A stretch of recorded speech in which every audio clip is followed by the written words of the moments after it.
Hello everyone, कसे आहात तुम्ही सर्वजण? तुम्हा सर्वांचं खूप खूप स्वागत आहे आपल्या YouTube चॅनल मध्ये. तर आपण आतापर्यंत काय शिकलो याचा शॉर्ट मध्ये आढावा सांगतो. 5 लेक्चर टोटल आपण युनिट्स अँड मेजरमेंटला दिली. त्यामध्ये theoretical content, recall, revise with perfect examples घेतलं. पण एवढंच झालं की आपण नंबर ऑफ न्यूमेरिकल जास्त घेतले नाही, कारण मला कंटेंट म्हणजे थिओरिटिकल पोर्शन आणि न्यूमेरिकलला टोटल सेपरेट करायचं होतं. आता या चॅप्टरवर डिटेल मध्ये सुंदर सुंदर न्यूमेरिकल घेण्याचा टाइम आलेला आहे. त्यासाठीच हे लेक्चर आहे आणि सुरुवातीपासून शेवटपर्यंत बघा, खूप काही शिकायला भेटेल. आता न्यूमेरिकल घेत असताना मी एक परफेक्ट बुक सिलेक्ट केलं आहे. का मी म्हणलो त्याला परफेक्ट? त्याचे 2 रिझन आहेत. पहिलं रिझन, या बुक मध्ये जे क्वेश्चन आपण सॉल्व्ह करणार आहोत ते क्वेश्चन असे सिक्वेन्स मध्ये नाहीत. म्हणजे कसं, पहिला क्वेश्चन फिजिकल क्वांटिटीचा, दुसरं सिस्टम ऑफ युनिटचा, तिसरा असं सिक्वेन्स मध्ये नाही. किंवा पहिली हेडिंग फिजिकल क्वांटिटी तर त्याच्यावर न्यूमेरिकल, दुसरी हेडिंग आपण एक्झाम्पल असं अजून करू सिस्टम ऑफ युनिट त्याचे क्वेश्चन, तिसरी हेडिंग डायमेन्शन त्याचे क्वेश्चन, असं नाही. ठीक आहे, मिक्सड आहे, जेणेकरून तुम्हाला याचा खूप फायदा होईल. कारण एक्झाम मध्ये जर तुम्ही पाहिलं तर मिक्सडच क्वेश्चन असतात. सांगा बरं, फायनल एक्झामला पहिला क्वेश्चन युनिटचा, दुसरा वेक्टरचा, तिसरा 1Dचा, चौथा 2Dचा असा असतो का? बिलकुल नाही, मिक्सड असतात. मग आता या बुकचा वापर करून आपल्याला तो वाला वेनं प्रिपरेशन करणार आहोत, म्हणजे मिक्सड क्वेश्चन. कारण आपलं थिओरिटिकल डिस्कशन झालेलं आहे. आता कुठल्याही बीटवर क्वेश्चन घेतला तर आपल्याला जमायला पाहिजे किंवा ऍटलीस्ट आपण ट्राय केलं पाहिजे. मग आता जेव्हा मी इथं क्वेश्चन घेईन, तुम्हाला इथं क्वेश्चन दिसेल, तो क्वेश्चन दिसला की पॉज करायचा, ट्राय करायचं आणि नंतर व्हिडिओ बघायचं. आता जर तुम्हाला स्लो वाटलं तर थोडीशी स्पीड 1.5x वर पाहायचं. ठीक आहे. मग आता दुसरं रिझन सांगतो मी हे बुक का सिलेक्ट केलं. पहिलं तर मिक्सड क्वेश्चन आहे. दुसरं रिझन या बुकचं आहे की या बुक मधले क्वेश्चन जशाच तसे किंवा थोडासा चेंज करून आतापर्यंतच्या एक्झाम्सला आलेले आहेत. 2025च्या एक्झामला सुद्धा क्वेश्चन आलेले आहेत. हे बुक मी घेतलं होतं 2024 मध्ये. तर ह्या एक्झामला क्वेश्चन आलेले आहेत आणि जशाच तसे पण काही क्वेश्चन आहेत जे की तुम्हाला पाहायला भेटतील. तर चला, without wasting the time we will start the beautiful questions.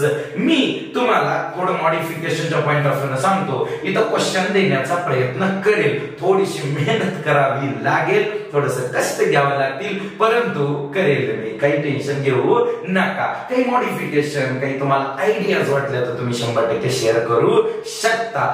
मला ऍज अ मोठा भाऊ म्हणून तुम्ही अशा ऍडवाइस देऊ शकता. काही टेन्शन घेऊ नका. पहिला क्वेश्चन काय म्हणतोय दिसत असेल तुम्हाला? ठीक आहे, प्रयत्न करेन मी.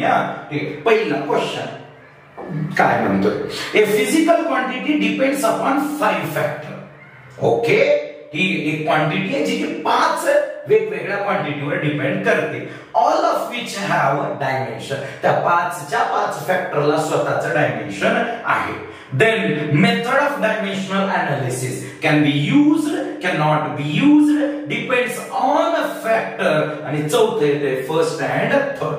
फॉर एक्झाम्पल मी म्हणलं P ही क्वांटिटी आहे, डिपेंड करते A, B, C, D, E अशा 5 फॅक्टरवर. आता प्रश्न काय येतो की डायमेन्शनल अनालिसिस आठवा तुम्ही, आपण क्वेश्चन पाहिलेले आहेत. ठीक आहे, तुम्ही मे बी सेकंड किंवा थर्ड लेक्चर मध्ये आपण पाहिलेलं आहे ऍप्लिकेशन मध्ये. तर P ही क्वांटिटी या 5 कार्यकर्त्यांवर डिपेंड करते. कशी डिपेंड करते? सर्वांवर डायरेक्टली प्रोपोर्शनल का directly proportional to the square का, हे माहित नसतं. म्हणून आपण काय करतो, यांचा पॉवर घेतो x, y, z, s आणि t. आता मी पॉवर घेतले किती? प्रत्येक क्वांटिटीला एक, म्हणजे किती अननोन झाले? 5, कारण हे मी घेतलेलं आहे ना. ठीक आहे, प्रत्येक फॅक्टर साठी 1 पॉवर, म्हणजे असे टोटल 5 अननोन क्वांटिटी आहे. तुम्ही जर प्रत्येकाचं डायमेन्शन पुट करून जर सॉल्व्ह केलं तर तुम्हाला मास, LHS चा मास आणि RHS चा टोटल मास याचं एक इक्वेशन भेटेल. त्यानंतर लेंथचं एक इक्वेशन भेटेल, टाइमचं एक इक्वेशन भेटेल. इक्वेशन भेटले किती? 3. अननोन किती आहेत? बोला बोला, अननोन किती आहेत? 5. पॉसिबल नाही, cannot be applied. Next question. लगेच डाऊट असेल तर लगेच बोलायचं की सर हा क्वेश्चन असा प्रॉब्लेम आहे, तसं काही अडचण नाही. चुका होत असतात किंवा समजण्यामध्ये प्रॉब्लेम येऊ शकतो, पण घाबरायचं, बिनधास्त विचारायचं.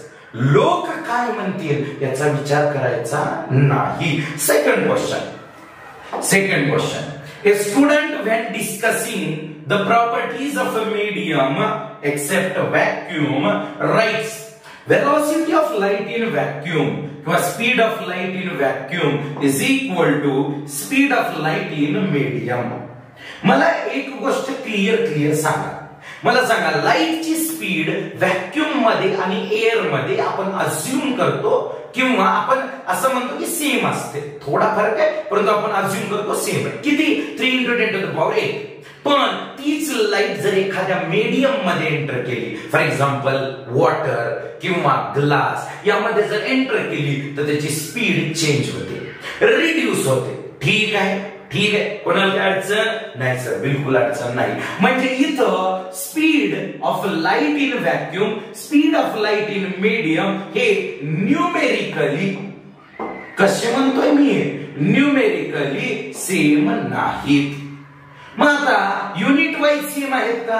तर speed of light in vacuum unit येणार metre per second, speed of light in medium unit येणार मीटर पर सेकंड. डायमेन्शन काय येणार? L1 t - 1 L1 t - 1. म्हणजे डायमेन्शनली किंवा युनिट वाईज करेक्ट आहे, परंतु न्यूमेरिकली करेक्ट नाही. मग कोणतं ऑप्शन येते सांगा बरं? डायमेन्शनली करेक्ट, डायमेन्शनली इनकरेक्ट, न्यूमेरिकली करेक्ट आणि फोर्थ येतं बोथ 1 and 3. तर बोथ 1 and 3 येतं. 1 कोण आहे? डायमेन्शनली करेक्ट, आणि थर्ड कोण आहे? Numerically incorrect.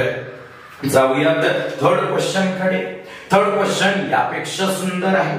हे बुकच खूप सुंदर आहे हो, खूप छान क्वेश्चन आहे. Given that T stands for time period. Third question. T आहे टाइम पिरियड, युनिट येणार सेकंड, डायमेन्शनल फॉर्म्युला येणार T1.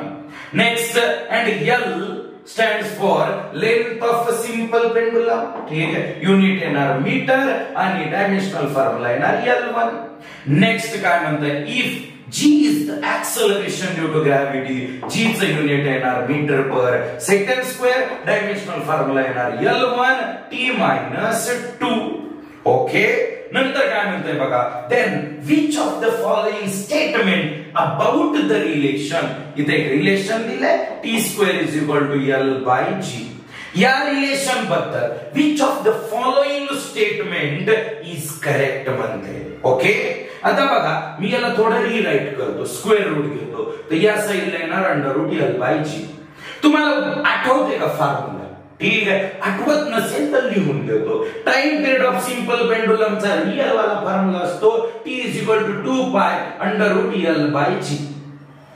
तुम्ही जर बघितलं या फॉर्म्युल्यामध्ये आणि खालच्या फॉर्म्युल्यामध्ये, तर फक्त डिफरन्स काय आहे माहिती आहे का? डिफरन्स आहे कोणाचा? 2π.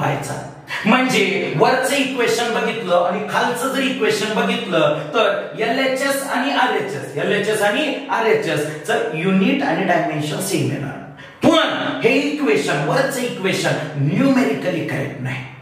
आता तुम्हाला आठवत असेल तर थोडंसं मागे जा आणि विचार करा. आपण ड्रॉबॅक ऑफ डायमेन्शनल अनालिसिस बघितले होते. काय सांगितलं होतं की एखादा जर रिलेशन तुम्ही हे प्रूव्ह केलं तर त्या रिलेशन मध्ये LHS आणि RHS चं डायमेन्शन करेक्ट आहे का नाही, किंवा डायमेन्शनचा वापर करून एक सुंदर असं रिलेशन तुम्ही बनवता, पण तुम्ही ते कॉन्स्टंट आणू शकत नाही. म्हणजे डायमेन्शनल अनालिसिस या मेथड मध्ये कॉन्स्टंट, ज्याला की युनिटच नाही, किंवा ज्याला की डायमेन्शनच नाही असं कॉन्स्टंट तुम्ही आणूच शकत नाही. म्हणजे तुम्ही टाइम पिरियड, लेंथ आणि जी यांचं जर रिलेशन बनवलं, फॉर एक्झाम्पल असं लिहिलं T is proportional to L to the power A G to the power B, dimension put केले, सॉल्व केले तर तुम्हाला ए ची व्हॅल्यू येते 1/2 आणि बी ची व्हॅल्यू येते -1/2. पण हे सर्व सॉल्व करत असताना हा प्रोपोर्शनॅलिटी काढून टाकल्यानंतर कॉन्स्टंट 2π येतो, हे तुम्हाला आपली मेथड सांगू शकत नाही. याचा अर्थ काय झाला, तुम्ही डायमेन्शनली करेक्ट आहे का हे चेक करू शकता बाय युजिंग डायमेन्शनल अनालिसिस, पण न्यूमेरिकली करेक्ट आहे का हे चेक करू शकत नाही. मी तुम्हाला आणखीन एक एक्झाम्पल दिलं होतं, kinetic energy is equal to half into mv². तर तुम्ही डायमेन्शनली कायनेटिक एनर्जी, मास आणि वेलोसिटीचं रिलेशन काढू शकता, पण या फॉर्म्युल्यामध्ये हाफ का आला, कुठून आला हे तुम्ही या मेथडनं सांगू शकत नाही. ऑप्शन काय येते बघा, it is correct both dimensionally as well as numerically. नाही, न्यूमेरिकली करेक्ट नाही. It neither dimensionally correct nor numerically, दोन्ही रॉंग नाहीयेत. Third, it is dimensionally correct but not numerically. Third option correct येतो. थर्ड क्वेश्चनचं third option correct आलं. ठीक आहे, चला छान एक्सप्लेनेशन दिलं याचं मी. क्वेश्चन नंबर जाऊ आपण 4 कडे. फोर्थ क्वेश्चन आणखीन सुंदर असेल बघा. 1 2 3 क्वेश्चन झाले, परंतु आपलं डिस्कशन कुठल्या लेवलला पोहोचलंय. क्वेश्चन नंबर 4 बघा. फोर्थ क्वेश्चन काय म्हणतो, सपोज रिफ्रॅक्टिव्ह इंडेक्स. तुम्ही म्हणता सर हा कोण प्राणी, हा प्राणी स्पीड ऑफ लाईट बद्दल बोलतो. Speed of light in vacuum by speed of light in medium चा हा फॉर्म्युला आहे, रेशो आहे. ठीक आहे, वरती स्पीड खाली स्पीड कुठल्याही प्रकारचे युनिट नाही, म्हणजे ही क्वांटिटी बनली युनिट लेस. ओके, म्हणजे डायमेन्शन लेस पण असेल सर. युनिट लेस म्हणल्यावर काय, डायमेन्शन लेस राहणारच. Okay, suppose refractive index mu is given by equation दिलेले, mu is equal to a plus b by lambda square. समजलं, यात काही अडचण नाही. काय म्हणते बघा, where a and b are constant and lambda is wavelength. Lambda is wavelength. But ठीक आहे, लॅम्बडा वेव्हलेंथ आहे तर त्याचं युनिट येणार मीटर, डायमेन्शनल फॉर्म्युला येणार L1. वेव्हलेंथ लेंथ आहे, वेव्हची लेंथ आहे. Okay, then dimension of b are same as that of b चं डायमेन्शन काढायचे.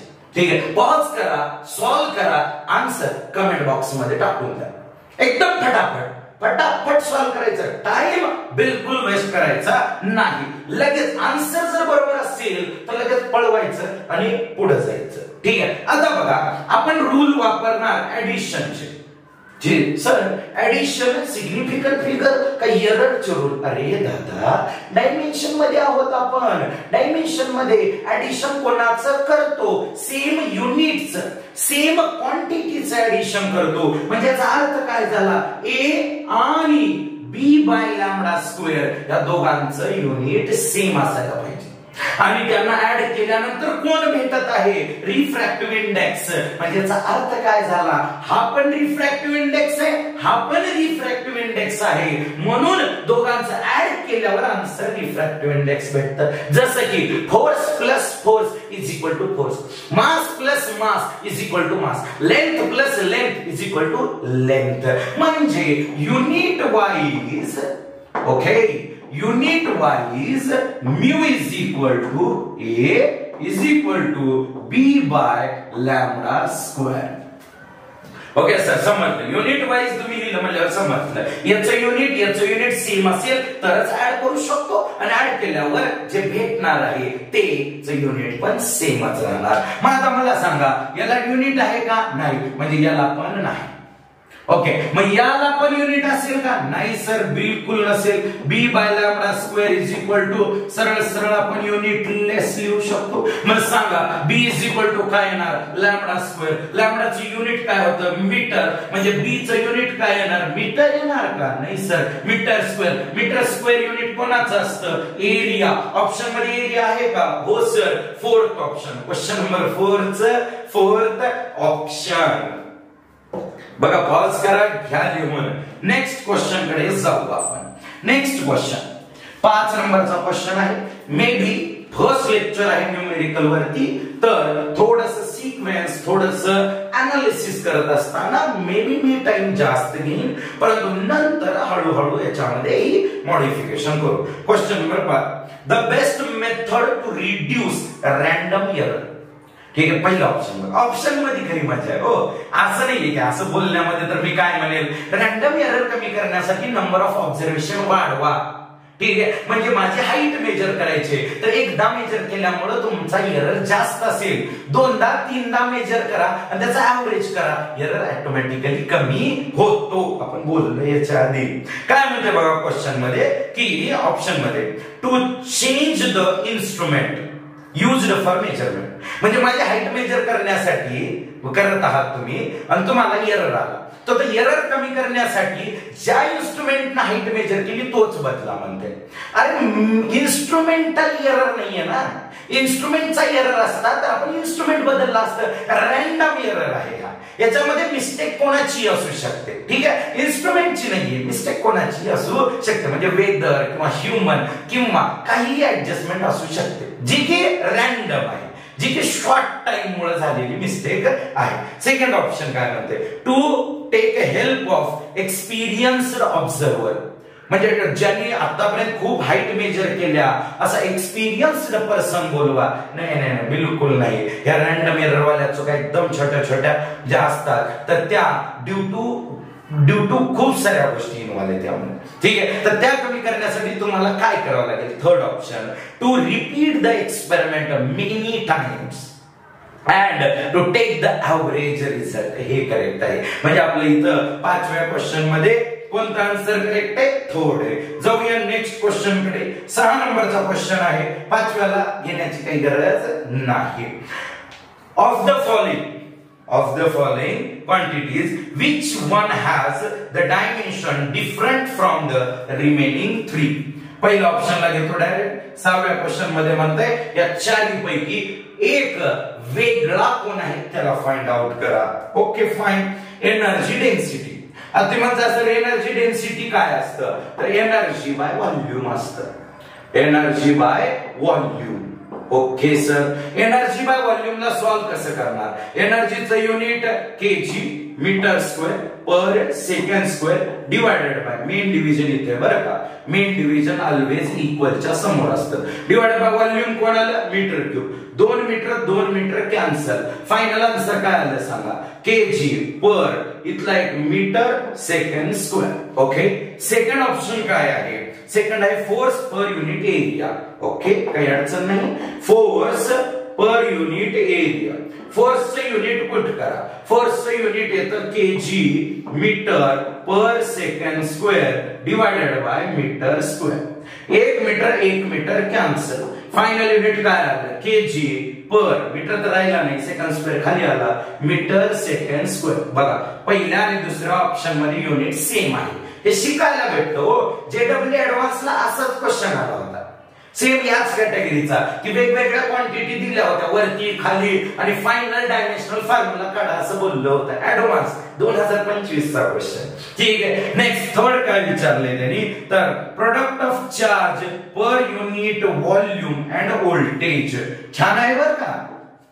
Product of charge per unit volume. ठीक आहे, म्हणजे चार्ज आहे बाय व्हॉल्यूम आहे. ठीक आहे, इनटू वोल्ट म्हणजे व्होल्टेज आहे. व्ही ओम्स लॉ मधला V is equal to I R. आता बघा लक्षात, चार्जला जसं असतं सर आपल्याला चार्ज खाली व्हॉल्यूमलाही राहू द्या तसं. आता इनटू पोटेन्शियल किंवा व्होल्टेजचा फॉर्म्युला काय असतो? Work done per unit charge. काय फॉर्म्युला असतो? Work done per unit charge. Charge cancel. ठीक आहे. वर्क डन म्हणजे कोण? एनर्जी. खाली कोण? Volume. Energy by volume already solve केलेला आहे, डबल करत बसत नाही. म्हणजे युनिट आलं KG per metre second square. आता सांगा मला, तुम्हीच सांगा, फोर्थ ऑप्शन मी ट्राय करू का? नाही सर, ऑब्विसली काहीच गरज नाही. ठीक आहे. अँग्युलर मोमेंटम पर युनिट मास म्हणते. ठीक आहे. तुम्ही त्याला पुट करून बघा, येणार नाही, यांच्यासारखं बिलकुल युनिट येणार नाही. मग तुम्ही म्हणता सर अशा केसमध्ये फोर्थ ऑप्शन करेक्ट आहे हे पाहण्यासाठी आपल्याला 3 ऑप्शन ट्राय करावे लागले. होतं असं, कधी कधी आपलं जर बॅड लक असेल तर असं 100% होतं, परंतु सर्व क्वेश्चनला नाही. देव आपल्याला एवढा त्रास देणार नाही. तर आपलं चौथा ऑप्शन करेक्ट आलेला आहे. तर जाऊया आपण नेक्स्ट क्वेश्चन कडे. क्वेश्चन नंबर 6 चा फोर्थ ऑप्शन. तुम्हाला असंही वाटू शकतं की सर एवढी मेहनत केली आणि आपलं चौथा ऑप्शन करेक्ट आलं, परंतु ही मेहनत वाया जाणार नाही, युजफुलच राहील. Question number 7. The quantities A and be related. ठीक आहे. Related by the relation a by b is equal to m. a by b is equal to त्यांनी काय म्हणलं? m आहे. Okay fine. Where m is linear mass density. m कोण आहे? तर linear mass density. विचार करा थोडं, आठवतंय का काही? लिनियर मास डेन्सिटीचा फॉर्म्युला असतो मास बाय लेंथ असतो. मासचं युनिट काय येणार सर? केजी. आणि लेंथचं काय युनिट येणार? मीटर.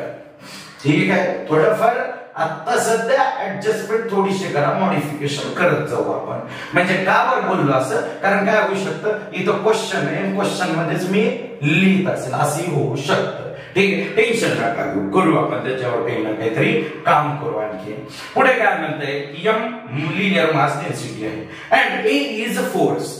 ए कोण आहे? फोर्स आहे. तर फोर्सचं युनिट काय राहतं? तर KG metre per second square. ठीक आहे. The dimension of b in B.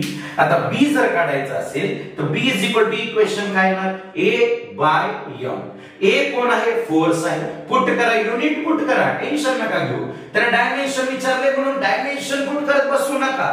Easy काय जातं? इझी आपल्याला सॉल्व्ह करायला काय जातं? युनिट इझी जातं का डायमेन्शन? यानुसार डिसिजन घेऊ शकता. बाय एम चे युनिट काय येणार? KG per metre. KG cancel, हा मीटर वरती आला आणि आपलं युनिट बनलं metre square per second square. काय विचारले पुढे? The dimension of B will be same as that of pressure, same as that of work. ठीक आहे. Same as that of momentum. Pressure काय येतं? Force by area. Force by area होता का इथं? नाही. वर्क डन म्हणजे काय? एनर्जी. एनर्जीचं युनिट दिसतंय का तुम्हाला? बिलकुल नाही. Momentum mass into velocity. Mass into velocity सारखं दिसतंय का तुम्हाला इथं कुठेतरी? मासचं काय येतं? KG. वेलॉसिटीचं metre per second. KG metre per second दिसतंय का? नाही. ठीक आहे सर. पहिलं बी नाही, दुसरंही नाही, तिसरं नाही, मग चौथं आहे का? हो, चौथं आहे करेक्ट आन्सर. तर हे आहे लेटेंट हीट. लेटेंट हीटचं युनिट आहे. ठीक. सेम जर समजा ऑप्शन मध्ये असतं ना काय, तर ग्रॅव्हिटेशनल पोटेन्शियल. ग्रॅव्हिटेशनल पोटेन्शियल याचं पण युनिट सेमच आहे, हेच आहे. इथं ऑप्शन मध्ये जर समजा आपल्याला 2 दिले असते, लेटेंट हीट, ग्रॅव्हिटेशनल पोटेन्शियल, तर तिसरं ऑप्शन बोथ द्यावं लागलं असतं. ठीक. Metre square per second square. Metre square per second square हे युनिट कोणाचं आहे? लेटेंट हीट अँड कोण? Gravitational potential. Okay fine. छान प्रकारे एक्सप्लेनेशन झालेलं आहे. क्वेश्चन ही सुंदर होता, खूप काही शिकायला भेटलं. बघा ना, प्रत्येक क्वेश्चन मध्ये काहीतरी नवीन शिकायला भेटते. अनएक्सपेक्टेड आहे बरं का, माझ्यासाठी पण. का बरं? कारण हे क्वेश्चन सॉल्व्ह करून ना खूप दिवस झाले आणि आता एकदम सडनली सॉल्व्ह करतोय तर आठवत आहे. त्यावेळेस जी मेहनत घेतली होती ते आठवत आहे. Next question 8. Which of the following quantity. Question number 8. Which of the following quantity has its unit as Newton second. खाली दिलेल्या 4 ऑप्शन मध्ये ज्या क्वांटिटी आहेत त्यातल्या कोणत्या क्वांटिटीचं युनिट न्यूटन सेकंद येतं. आपण न्यूटनला पुट करू KG metre per second square into second. Second cancel, unit आलं केजी मीटर पर सेकंड. आता तुम्हाला माहित आहे केजी कोणाचं युनिट आहे? मासचं. मीटर पर सेकंड हे युनिट कोणाचं आहे? तुम्ही स्पीड म्हणा किंवा व्हेलॉसिटी म्हणा, काही अडचण नाही. सांगा बरं, मास इंटू व्हेलॉसिटी हे युनिट किंवा मास इंटू व्हेलॉसिटी हा फॉर्म्युला कोणाचा आहे? पहिलं एनर्जी? नाही नाही नाही नाही नाही नाही. एनर्जीचा फॉर्म्युला जरी असता तर ते असतं मास इंटू व्हेलॉसिटीचा स्क्वेअर. हा 1/2 मास इंटू व्हेलॉसिटीचा स्क्वेअर, कायनेटिक एनर्जी. दुसरं टॉर्क. टॉर्क म्हणल्यानंतर torque tau is equal to येतं force into perpendicular distance. Perpendicular distance. ठीक आहे. कधीच आपल्याला टाइम भेटला तर मी त्याबद्दल एक्सप्लेनेशन देईल. आपण हातातलं कडं फिरवतो ना तर आपण तिथं टॉर्क जनरेट करतो. Force into perpendicular distance. सांगा बरं, फोर्सचं युनिट काय येणार? न्यूटन. परपेंडिक्युलर डिस्टन्स येणार मीटर. न्यूटन मीटर आहे का? नाही. म्हणजे ते पण नाही. एनर्जी बिलकुल नाही. एनर्जी पण बिलकुल नाही. Next momentum. यस, कोणतं मोमेंटम? पण अँगुलर मोमेंटम का लिनियर मोमेंटम? लिनियर मोमेंटमला आपण p ने डिनोट करतो, त्याचा फॉर्म्युला येतो मास इनटू वेलोसिटी. अँगुलर मोमेंटमला आपण l ने डिनोट करतो, त्याचा फॉर्म्युला येतो mass into velocity into radius. मग कोणतं येईल सांगा बरं? इथं mass into velocity into radius आहे का? नाही सर, बिलकुल नाही. इथं आहे मास इंटू व्हेलॉसिटी. म्हणजे आपला आन्सर आलं linear momentum.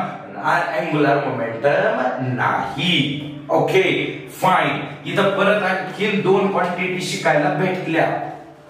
By using elimination method. कधी कधी आपल्याला आठवत नाही ना, कसं होतं माहिती आहे का, की 4 ऑप्शन पैकी कोणतं करेक्ट आहे हे माहित नसतं, पण कोणतं रॉंग आहे हे माहित असतं. असं होतं, 100% होतं. क्वेश्चन नंबर 9 कडे जाऊया आपण. क्वेश्चन नंबर 9 काय म्हणतोय? Which of the following is the most precise instrument for measuring the length.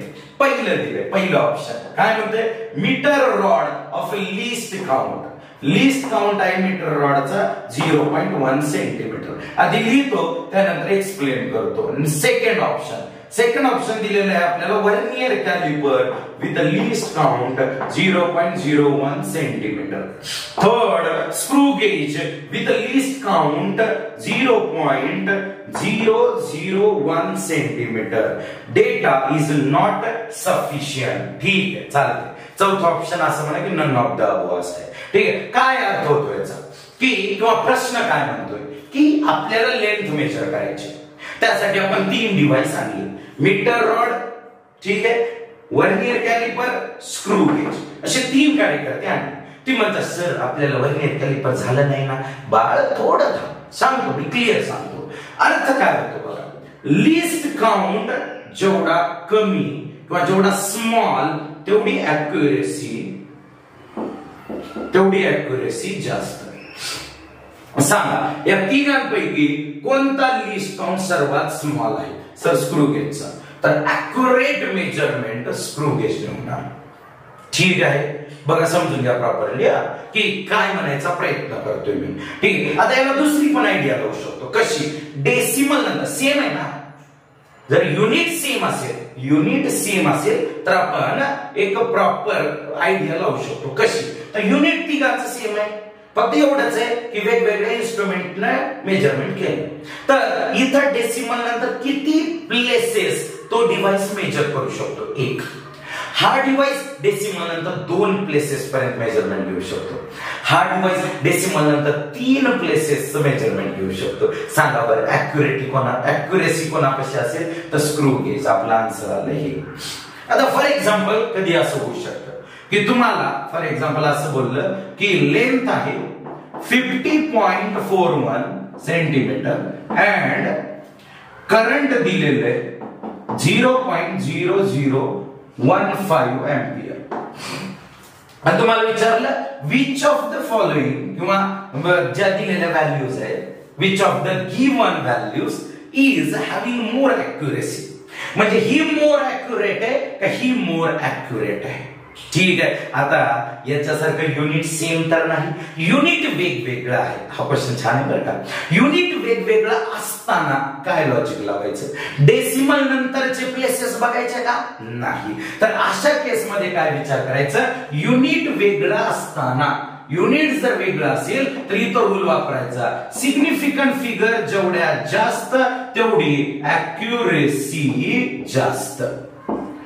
परत एकदा कंपॅरिझन करून सांगतो. हा क्वेश्चन आहे ज्यामध्ये की सेम युनिट आहे, तिथं डेसिमल प्लेसेस जास्त असतील, डेसिमल प्लेसेस किंवा लीस्ट काउंट जेवढा कमी असेल तेवढी ॲक्युरेसी जास्त, किंवा लिहितही वाटलं तर डेसिमल प्लेसेस जेवढे जास्त तेवढी ॲक्युरेसी जास्त असं आपण म्हणू शकतो. पण जर वेगवेगळ्या क्वांटिटी आहेत, एक आहे लेंथ, दुसरी आहे करंट, तिसरी असेल समजा मास, वेगवेगळ्या क्वांटिटी असतील आणि आपल्याला विचारलं विच ऑफ द फॉलोइंग किंवा which of the given quantity is having more accuracy, तर तिथं आपण दिमाग कोणता वापरायचा? सिग्निफिकंट फिगरचा. इथं डेसिमल प्लेसेस किंवा लीस्ट काउंटचा. इथं मला सांगा सिग्निफिकंट फिगर, लेंथ मध्ये सिग्निफिकंट फिगर किती येतात? 4. ठीक आहे. 5041. ठीक आहे. इथं सिग्निफिकंट फिगर किती आहेत? तर सर इथं आहेत 2. सांगा सिग्निफिकंट फिगर कुठे जास्त आहे? लेंथ मध्ये. म्हणजे ही व्हॅल्यू मोर ॲक्युरेट आहे. Length is more accurate than current. इथं डेसिमल प्लेसेस नाही पाहिजे. तुम्ही म्हणता इथं डेसिमल प्लेसेस 2 आहेत, इथं 4 आहेत, ही मोर ॲक्युरेट आहे. No, never, not at all. ठीक आहे. रूल सांगितलेला एकदम शॉर्ट नोट्स मध्ये परफेक्टली लिहून ठेवा. परफेक्टली शॉर्ट नोट्स मध्ये हे ऍड करा पॉइंट. हीच तर खासियत आहे. न्यूमेरिकल मध्ये अहो खूप काही शिकायला मिळतं. आता सांगा बरं, हा न्यूमेरिकल चालू होता, हा मध्येच नवीन आला ना? कारण मुलांना एक डाऊट येतात, सर कधी कधी सिग्निफिकंट फिगर नुसार ॲक्युरेसी मेजर करतो आपण, मेजर्ड व्हॅल्यूची, आणि कधी कधी लीस्ट काउंट किंवा डेसिमल प्लेसेस नुसार. तर हे लॉजिक काय? तर यामध्ये तुम्हाला डिफरन्स एकदम छान प्रकारे समजावून सांगितला आहे. युनिट सेम असतील तर डेसिमल प्लेसेस किंवा लीस्ट काउंटचा वापर करा ॲक्युरेसीसाठी. जर युनिट वेगळे असतील, क्वांटिटी वेगळे असतील तर सिग्निफिकंट फिगरचा वापर करा ॲक्युरेसी मेजर करण्यासाठी. समजलं? पॉज करा आणि सुंदर अशा अक्षरामध्ये लिहून घ्या. झालं. जाऊया पुढच्या क्वेश्चन कडे. पुढचा क्वेश्चन नंबर 10. Question number 10. जर आपण फॉर एक्झाम्पल हाफ आवर मध्ये 10 क्वेश्चन सॉल्व्ह करत आहोत तर असं समजू नका की स्पीड आपली कमी आहे, कारण आपण एक्सप्लेनेशन वर जास्त फोकस करतोय. एका क्वेश्चन मध्ये मे बी त्याच्यापेक्षा जास्त क्वेश्चन एक्सप्लेन करायचा प्रयत्न करतोय, आणखीन काही एक्झाम्पल देण्याचा प्रयत्न करत आहोत. चला जाऊया क्वेश्चन नंबर 10 कडे. The equation of stationary wave. Equation काय आहे? तर y is equal to 2a bracket sine bracket मध्ये दिलेला आहे 2 pi ct by lambda, 2 pi ct by lambda into cos 2 pi x by lambda. Okay, हे equation आहे total, म्हणजे हा cos वाला पार्ट याच्या नंतर आहे साइनच्या. Which of the following statement is wrong? आठवा. आता रूल्स आठवा, डायमेन्शनचे रूल्स आठवा. सांगा बरं, साइनच्या ब्रॅकेट मधली जी टर्म असते तर ती काय असते? तर डायमेन्शन लेस असते. म्हणजे याचा अर्थ काय? कॉसच्या ब्रॅकेट मधली डायमेन्शन लेस नसते का? अहो सर्वच ट्रिग्नोमेट्री फंक्शनच्या मधली व्हॅल्यू डायमेन्शन लेस असते. युनिट लेस नाही, युनिट लेस नसते, कारण याला युनिट असतं. ठीक आहे, कारण हा अँगल आहे, हा टोटल मिळून काय रिप्रेझेंट करतोय? अँगल, पण डायमेन्शन लेस आहे. मग सर साइनच्या ब्रॅकेट मधला पण डायमेन्शन लेस, कॉसच्या ब्रॅकेट मधला पण डायमेन्शन लेस, मग आपण सर असं लिहू शकतो का की 2 pi ct by lambda is equal to 2 pi x by lambda. ठीक आहे, ऑब्वियसली लिहू शकता, काही अडचण नाही. ठीक आहे, मग आता प्रश्न काय येतो की हे दोघं मिळून काय आहे? तर डायमेन्शन लेस आहे. युनिट लेस नाही म्हणत आहे, मी म्हणतोय डायमेन्शन लेस. आता ऑप्शन 1 काय म्हणते? The unit of CT is same as that of lambda. म्हणजे सीटी आणि लॅम्बडाचं युनिट सेम आहे का बघा, तुम्ही ऑब्झर्व करा. सीटीचं युनिट आणि लॅम्बडाचं युनिट जर सेम असेल तर ते डायरेक्ट काय होऊन जातील, कॅन्सल. म्हणजे मध्ये राहणारच कोण, 2 पायचं युनिट. 2 पायचं युनिट म्हणजे तुम्हाला माहिती आहे अँगल. त्यामुळे हो बरोबर आहे, सीटी आणि लॅम्बडाचं युनिट सेम असायला पाहिजे. युनिट वाईज हे दोघं सेम, म्हणजे पहिलं ऑप्शन करेक्ट आहे. दुसरं काय म्हणतंय बघा, ठीक आहे. The unit of x is same as that of lambda. इथेही सेम रूल लागू होईल. एक्स आणि लॅम्बडाचं जर युनिट सेम झालं, समजा लॅम्बडा म्हणजे कोण, वेव्हलेंथ, युनिट काय राहणार, मीटर. एक्सचं पण unit metre. Metre metre cancel, तर ब्रॅकेट मध्ये कॉसच्या साइनच्या ब्रॅकेट मध्ये काय राहील, तर क्वांटिटीला युनिट राहणार नाही. ठीक आहे. मग तिथं युनिट कोणतं येईल, तर अँगलचं युनिट येणार. म्हणजे सेकंड ऑप्शन मध्ये X is equal to lambda म्हणतंय, तर ते करेक्ट आहे का, यस करेक्ट आहे. म्हणजे हे पण स्टेटमेंट करेक्ट आहे. मग आपल्याला काय विचारलंय, which of the following is wrong विचारलंय का, हो which of the following is wrong म्हणतंय. चला जाऊया आपण थर्ड कडे.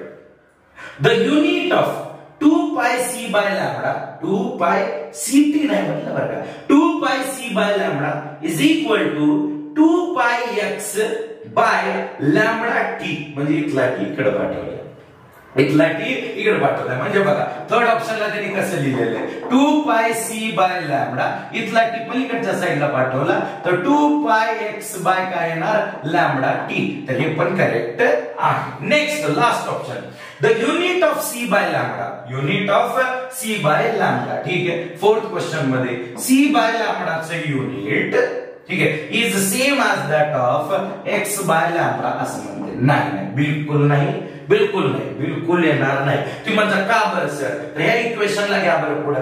काय आहे equation, 2 pi C T by lambda is equal to काय येणार, 2 पाय एक्स बाय लॅम्बडा. जरी तुम्ही 2 पाय कॅन्सल केलं तर काय शिल्लक राहतं, C T by lambda is equal to X by lambda. हे करेक्ट आहे, पण C by lambda is equal to X by lambda बिलकुल करेक्ट नाही. ठीक आहे, समजलं का.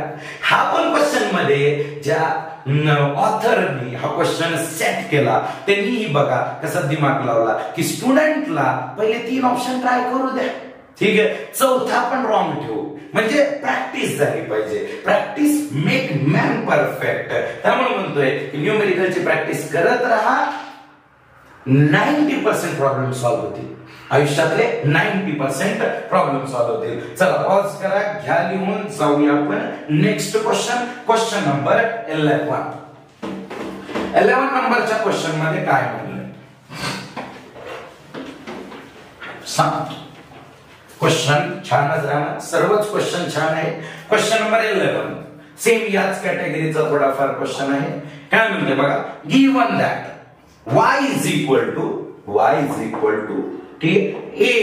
sin ब्रॅकेट मध्ये दिलेला पोर्शन आहे बघा, डबल ब्रॅकेट आहे, 2 pi by lambda into bracket परत ct मायनस x. ठीक, ब्रॅकेट क्लोज.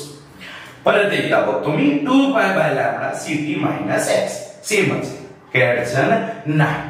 मग काय म्हणलं, where y and x are measured in the unit of length. y आणि x यांचं युनिट आहे मीटर.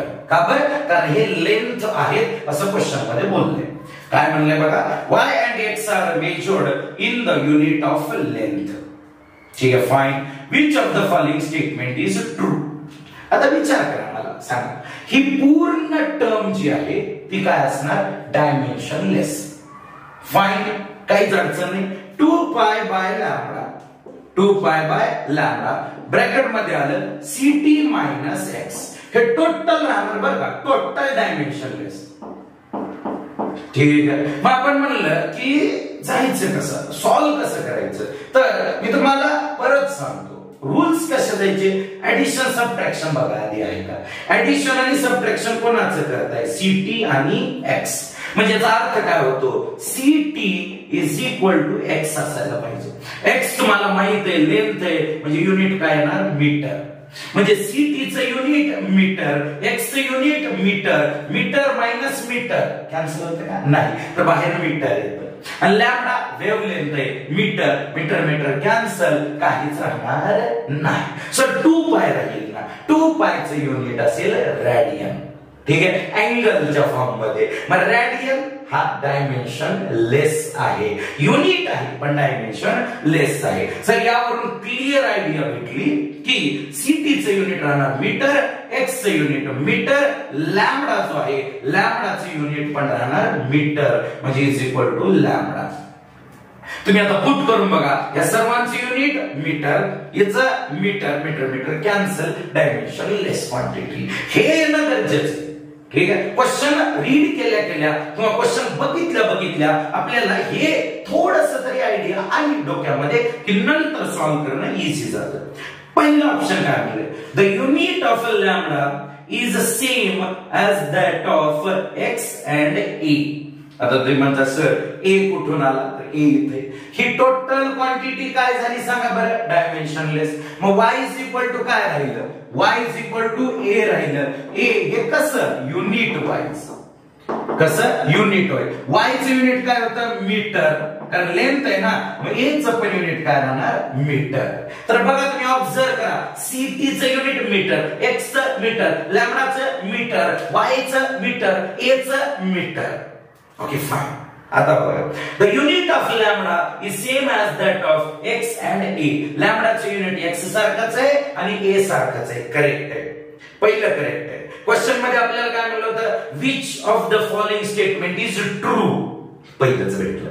ठीक आहे, सेकंड तरी रीड करू. The unit of lambda is same as that of x, म्हणजे लॅम्बडाचं आणि एक्सचं युनिट सेम आहे, but may not be same as that of a. a चं युनिट मीटर आहे, हो, x चं मीटर आहे, लॅम्बडाचं पण मीटरच आहे. सेकंड रॉंग झालं. The unit of c is same as that of 2 pi by lambda. नाही, बिलकुल नाही. मी तुम्हाला परत सांगतो, सीटीचं unit exactly equal to x आहे. एक्सचं जे युनिट आहे तेच सीटीचं आहे, बरोबर. मग आता 2 पाय बाय लॅम्बडाचं युनिट काय येते, 1 बाय मीटर, 1 बाय मीटर, किंवा याचं रॅडियन म्हणा, रॅडियन पर मीटर. याचं काय येते, सी चं काय येते, सीटीचं मीटर येते. सी चं काय येईल तर x बाय टी. ओके, लिहून दाखवतो. c is equal to equation काय बनेल, x बाय टी. x कोण बरं, लेंथ आहे म्हणजे मीटर, t म्हणजे कोण बरं, टाइम, म्हणजे c चं युनिट मीटर पर सेकंद येते. 2 पाय बाय लॅम्बडाचं युनिट काय येतं, 2 पायला तर समजा रॅडियन आहे, सोडून द्या. लॅम्बडाचं काय येतं, मीटर येतं, म्हणजे 1 बाय मीटर मॅच करत नाही. ठीक आहे, नेक्स्ट जाऊ आपण. नेक्स्ट काय म्हणतंय, the unit of CT minus X is same as that of 2 pi by lambda. ct minus x, बघा, unit of ct minus x is same as that of 2 pi by lambda. Okay, छान आहे हा पण option. ct minus x च unit exactly same आहे का 2 pi by lambda सारखं. आता याच्यावरती क्वेश्चन रेज छान झाला. आता सुरुवातीपासून एकदा रिकॉल करतो. सर्वात पहिलं त्यांना आपल्याला म्हणलं which of the following statement is true. पहिलं ट्रू होतं, कारण लॅम्बडा एक्स आणि ए चं युनिट सेम आहे. ठीक आहे, याच्यावर आपल्याला आणखी डिस्कशन बाकी आहे बरं का, याच्यावर डिस्कशन बाकी. ठीक आहे, कोणाकोणाचं लॅम्बडा एक्स आणि ए चं सेम आहे, तो ट्रू आहे. आन्सर भेटला आपल्याला. आपण सेकंड ऑप्शन रीड केला. सेकंड ऑप्शन काय म्हणतोय आपल्याला की लॅम्बडा आणि एक्स चं सेम आहे, पण लॅम्बडा आणि ए चं सेम नाही म्हणते. हे चुकीचे, हे सरासर चुकीचे, कारण ए चं युनिट मीटर आहे, लॅम्बडाचं मीटर आहे, एक्स चं मीटर. दुसरा चुकलो.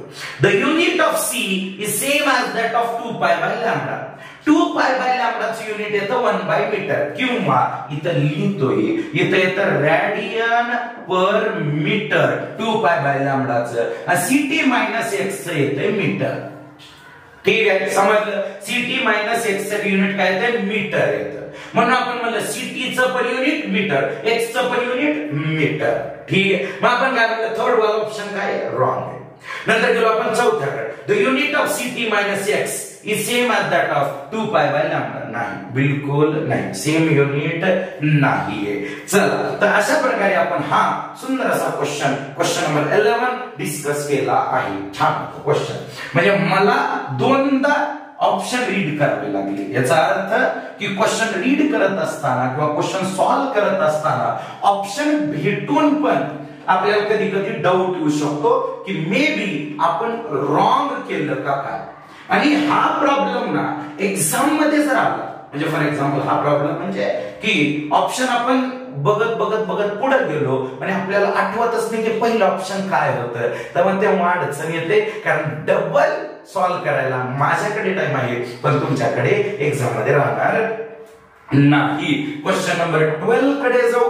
इक्वेशन दिलेले इथं आपण इन द रिलेशन, बघा question, in the relation dy by dt is equal to 2 omega, omega म्हणजे अँगुलर वेलोसिटी, ठीक आहे, 2 omega sine omega t plus 5 naught. ठीक आहे, एक इक्वेशन दिले छान असं. काय म्हणले? The dimensional formula for omega t plus 5 not.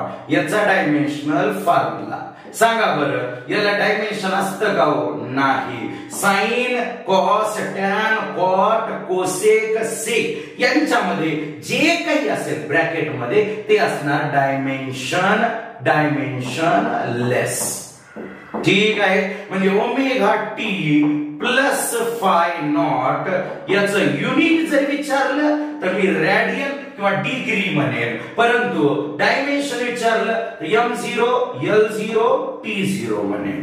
काही अडचण नाही. The dimensional formula for omega t plus 5 आपल्याला भेटलं. चल जाऊयात नेक्स्ट क्वेश्चन कडे. एकदम मिक्स्ड टाइप क्वेश्चन आहे. कधी डायमेन्शन वर येत आहे तर कधी ऍडिशन ऍप्लिकेशन वर येत आहे. तर आता याच्यानंतरचा क्वेश्चन कशावर आहे बघा, तुम्हीच बघा. क्वेश्चन नंबर 13 दिसत आहे क्वेश्चन तुम्हाला. The length L, breadth B and thickness T of the block of wood were measured with the help of measuring scale. म्हणजे एका स्केलचा वापर करून एक आपल्याकडे ठोकळा आहे लाकडाचा, वूडचा ठोकळा आहे, त्याची लेंथ, ब्रेडथ, थिकनेस मेजर केली. The result with permissible errors in centimetre are. म्हणजे सर्वात पहिलं आपल्याला लेंथ दिली 15.12 plus or minus 0.01 centimetre. Breadth दिली आपल्याला 10.15 प्लस और मायनस 0.01 सेंटीमीटर. त्यानंतर थिकनेस दिली आपल्याला 5.28 plus or minus 0.01 centimetre. The percentage error in volume. Same question फक्त थोडासा वेगळा आपल्याला JEE ऍडव्हान्स 2025 ला विचारला. लेंथ दिली, विड्थ दिली किंवा ब्रेडथ दिली, थिकनेस दिली आणि म्हणलं काय माहित आहे का? म्हणलं की व्हॉल्यूम काढा with proper significant figure. Same टाइपचा क्वेश्चन आपल्याला ह्या बुक मध्ये काय विचारतो? एरर फाइंड आउट करा व्हॉल्यूम मध्ये. ठीक आहे, सिग्निफिकंट फिगर वाला आणखी थोडासा सोपा होता. एरर वाल्यामध्ये थोडे आपल्याला कॅल्क्युलेशन करावे लागते. आता सांगा बरं, व्हॉल्यूम ऑफ वूड काय येणार? तर length into breadth into thickness. आता एररचा फॉर्म्युला मल्टिप्लिकेशन करताय, मल्टिप्लिकेशन मध्ये सांगा बरं आपण कोणता एरर ऍड करतो? Relative error. त्यातल्या त्यात आपल्याला पर्सेंटेज काढायचे, म्हणजे इंटू 100 केलं तर delta L by L into 100 plus delta B by B into 100 plus delta T by T thickness into 100. Delta म्हणजे कोणती व्हॅल्यू? ही वाली value. Delta L, delta B, delta T. L, B आणि T put करू. Percentage error in volume delta B by B into 100 is equal to delta L किती? 0.01 into आपण काय करणार आहे? 100. मग डायरेक्ट मल्टिप्लाय करून लिहितो ना. तर 0.01 इंटू 100 काय येते? 1 येतं. तर 1 डिवायडेड बाय L 15.12 प्लस समोरचा percent delta B by B. Delta B किती? 0.01 इंटू 100 केलं तर 1 येते डिवायडेड बाय B म्हणजे 1 बाय 10.15 प्लस ठीक आहे. राहिलं पण delta T by T. Delta T 0.01 time नाही येतो, थिकनेस आहे. 0.01 इंटू 100 केलं तर काय राहते 1. आणि एक गोष्ट महत्वाची काय माहित आहे का, की इथं युनिट जे आहे वरच्याचं पण सेंटीमीटर आहे, खालच्याचं पण सेंटीमीटर आहे. त्यामुळे रिलेटिव्ह एररला किंवा पर्सेंटेज एररला कुठल्याही प्रकारचे युनिट नाही, कुठल्याही प्रकारचा डायमेन्शन फॉर्म्युला नाही. मग इथं 1 divided by 5.28. 1 divided by 5.28. Okay. मी काय विचार केला, वरती 10 टू द पॉवर -2 न मल्टिप्लाय करू म्हणजे 100 येतं. 100 डिवाइडेड बाय 15 करू. थोडं राऊंड अप मध्ये कॅल्क्युलेशन करू. 100 डिवाइडेड बाय, इथं लिहिलं 100 divided by 15. 10 to the power -2 common काढतो. 100 डिवाइडेड बाय 10 प्लस वरती लिहिलं 100 डिवाइडेड बाय 5 लिहिलं इंटू 10 टू द पॉवर -2. समजलं? म्हणजे 10 to the power 2 into 10 to the power -2. याचा अर्थ काय होतो, 1च होतो याचा अर्थ. तर 10 टू द पॉवर -2 तिकडे गेलं. 15 15 चौक 60, 15 5 75, 15 सख्खी 90. ठीक आहे. म्हणजे 6 डॉट दिला. किती राहिले 10. परत काय येणार 6च येणार. ठीक आहे. पुढे 6 6 6 7 येणार. इथं काय येणार 10 येणार. ठीक आहे. प्लस इथं काय येणार 20 येणार. 20 इंटू 10 टू द पॉवर काय केलं आपण -2 केलं. ऍड करा 20 30 36.6 36.6 इंटू 10 टू द पॉवर -2 म्हणजे 10 टू द पॉवर -2 याला जर दिले तर 0.366% एवढा व्हॉल्यूम मध्ये एरर असेल. एकदा चेक करू. आता तुम्ही तर ऑप्शन बघितलंच असेल, पण तरी पण मी एकदा चेक करतो. ऑप्शन मध्ये काय दिलेलं आहे तर 0.28%, 0.35%, 0.48%, 0.64%. तर आपला आन्सर आलं 0.35%. मी थोड्याशा व्हॅल्यू ज्या आहेत त्या काय केल्या, लहान पकडल्या. 15.12 आहे ना, त्याला 15 घेतलं. 10.15 आहे ना, त्याला 10 घेतलं. 5.28 आहे ना, त्याला 5 घेतलं. म्हणजे लहान घेतलं व्हॅल्यू, म्हणून आन्सर थोडंसं जास्त आलं. थोडंसं जास्त येणार, खूप जास्त येणार नाही. त्यामुळे आपण आन्सर सांगू शकतो. ठीक आहे. अशा प्रकारे आपण 13 क्वेश्चन सक्सेसफुली सॉल्व्ह केलेले आहेत या पहिल्या व्हिडिओ मध्ये. आणखी सुंदर सुंदर क्वेश्चन साठी छान छान क्वेश्चन्स किंवा छान छान न्यूमेरिकल्स जे की थोडे कॉम्प्लिकेटेड, थोडे विचित्र, सॉल्व्ह करताना एकदम मज्जा येणारे अशा क्वेश्चन साठी तुम्ही नेक्स्ट व्हिडिओची वाट पाहू शकता. ठीक आहे. या व्हिडिओ मध्ये तुम्हाला न्यूमेरिकल कसे वाटले हे तुम्ही कमेंट बॉक्स मध्ये सांगा. अशा प्रकारच्या छान छान व्हिडिओ साठी सबस्क्राईब करा. Thank you very much.